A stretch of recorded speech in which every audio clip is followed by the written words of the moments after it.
I want to talk for just a minute about our surface plates and how important these are for us in the metrology lab and for inspection. And I also want to make sure that we understand what to do and what not to do with these surface plates. So they are fairly expensive, so you're not going to buy one of these. The shop that you work for or the company that you work for will have these throughout the plant.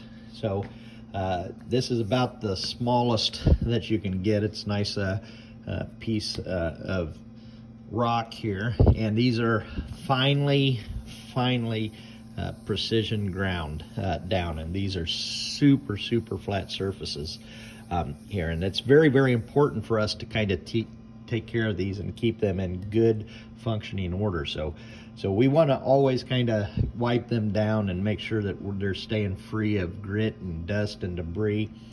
There is a top that we will keep and put on this so that we protect the top surface of this as well. And there are of course different cleaners that we will use to also run over and keep this clean. Actually this year when up at IMTS, Starrett gave me some surface plate cleaner that I'm going to be using here in the next week to get these kind of tuned up and cleaned up. But we also want to make sure that we're protecting them, especially if we have heavy parts or even not so heavy parts, even something like a 1, 2, 3 block. We don't want to be dropping stuff on this piece of stone. We don't want to chip it out. We don't want to damage it in any way. And of course, usually I talk about running and kind of making sure we're using our hand and we're wiping stuff down.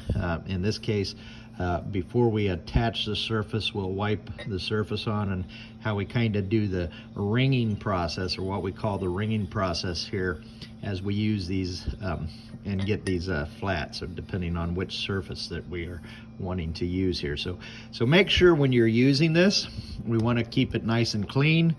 We want to wipe it off, making sure that it's good to go. We'll even kind of, on these, we'll put these papers or a slice of paper on it right there to kind of add a little buffer between the top and the surface plate itself. And then in this case, we have these nice wooden covers that go over the top of this. So not all shops have it. These are kind of nice.